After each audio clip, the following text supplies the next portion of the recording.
Olá e bem-vindos ao TecNQX, o lugar onde os amantes da tecnologia e das finanças buscam inspiração.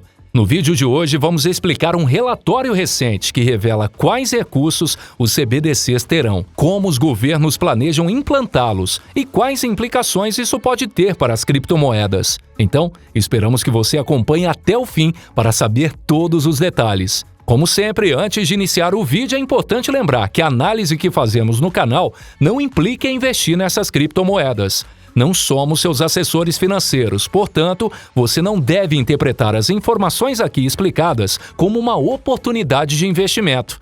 Para isso, deve-se aconselhar antes de depositar seu dinheiro em qualquer instrumento financeiro.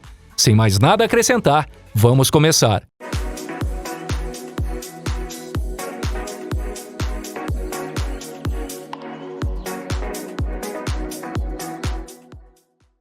A adoção constante de criptomoedas aumentou a pressão sobre os governos em todo o mundo.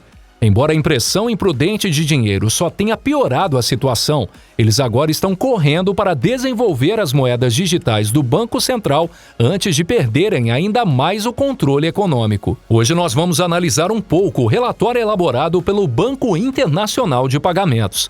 Para quem não conhece, o Banco de Compensações Internacionais, ou BIS, é o banco de listagem dos bancos centrais, e a sua principal função é facilitar a coordenação entre os bancos centrais em todo o mundo. CBDCs são moedas digitais emitidas por seus respectivos bancos centrais. Portanto, deve-se notar que eles não são criptomoedas de forma alguma.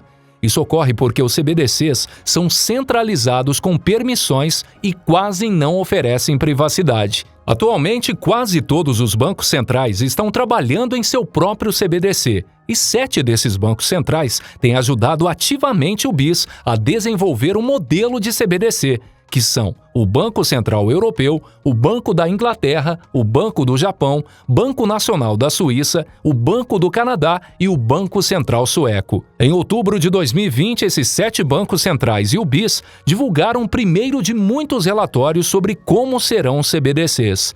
Já o segundo relatório sobre o CBDC foi emitido em 30 de setembro e é o que discutiremos hoje.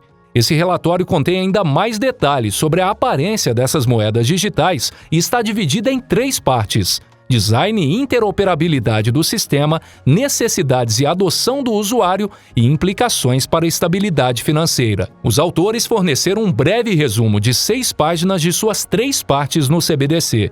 No entanto, existem alguns pontos interessantes no resumo que aparentemente não são mencionados nas 3 seções do relatório. O primeiro desses pontos que vale a pena observar é o mais importante, que tudo o que você vai ouvir agora só se aplica a um CBDC listado como público ou varejo. Uma vez que os bancos centrais, governos e instituições selecionadas usarão seus próprios CBDCs, no grosso, o que deixa claro que as pessoas comuns usarão uma moeda digital completamente diferente das pessoas no poder. Isso parece implicar que as moedas digitais do Banco Central serão usadas para fazer cumprir as ordens de política pública, que não são de natureza financeira.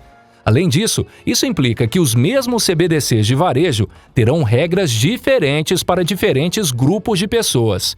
Em primeiro lugar, vamos começar por definir como serão concebidos. E isso porque grande parte do seu design tem a ver com papel, que os atuais intermediários financeiros irão desempenhar no referido sistema. Além disso, os bancos centrais seriam as únicas entidades com direito a emitir e trocar um CBDC, e teriam a responsabilidade final pelo desenho do sistema CBDC e pela operação de corte.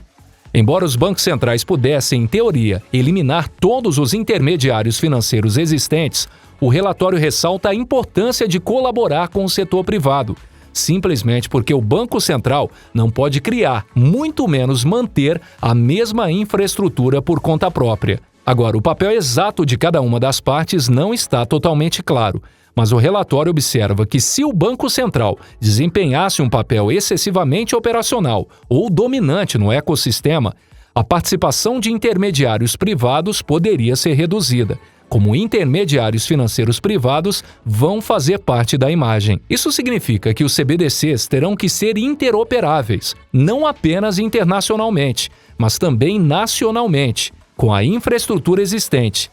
Por isso, provavelmente causará muitos problemas técnicos. O relatório recomenda a limitação do número de intermediários financeiros que podem operar, bem como os processos de aprovação de novos intermediários ou determinados serviços e supervisão forte, que poderiam ajudar a mitigar problemas técnicos, significando que o Banco Central decidirá exatamente quais intermediários financeiros podem operar. O Banco Central não teria interesse comercial nos dados do usuário final e poderia estar em melhor posição do que uma entidade comercial que pode comprometer tais dados, fato que alivia dúvidas quanto à segurança da rede. Agora, o relatório também aponta para a regra de viagem questionável implementada pela Força Tarefa de Ação Financeira, o que significa que toda a transação CBDC acima de um certo valor seria rastreada automaticamente. O relatório também faz uma breve referência aos requisitos de interoperabilidade dos CBDCs,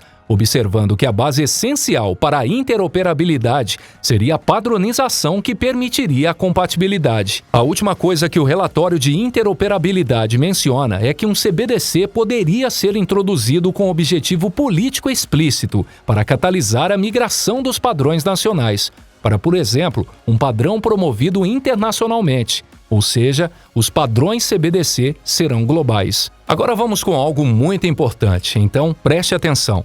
No relatório, em uma seção do BIS que explica como bancos centrais e governos podem convencer o cidadão comum a adotar seus CBDCs. Eles começam admitindo, não tão sutilmente, que o principal motivo pelos quais os bancos centrais estão desenvolvendo se deve à adoção de criptomoedas. E cito esse texto agora. Sem a inovação contínua e a competição que impulsionam a eficiência do sistema de pagamento de uma jurisdição, os usuários podem adotar outros instrumentos ou moedas menos seguros, o que pode causar danos à economia e aos consumidores. A inovação tecnológica transformou os mercados de pagamento de varejo em uma taxa acelerada nos últimos anos, com muitos novos métodos de pagamento, plataformas e interfaces evoluindo para serem mais rápidos, baratos e seguros. Portanto, a conclusão lógica desse tipo de declaração seria permitir que esse tipo de inovação em pagamentos continuassem, mas aparentemente o BIS e os banqueiros acreditam que é melhor fazê-lo de uma maneira diferente. Agora, o relatório descreve as 3 maneiras pelas quais a adoção do CBDC pode ser alcançada, atendendo às necessidades do usuário, alcançando efeitos de rede e não exigindo que todos comprem um novo computador ou telefone. Essa recomendação se baseia em pesquisas existentes sobre a adoção de moedas digitais, mas os especialistas enfatizam que os autores não percebem que não estão comparando exatamente a mesma coisa.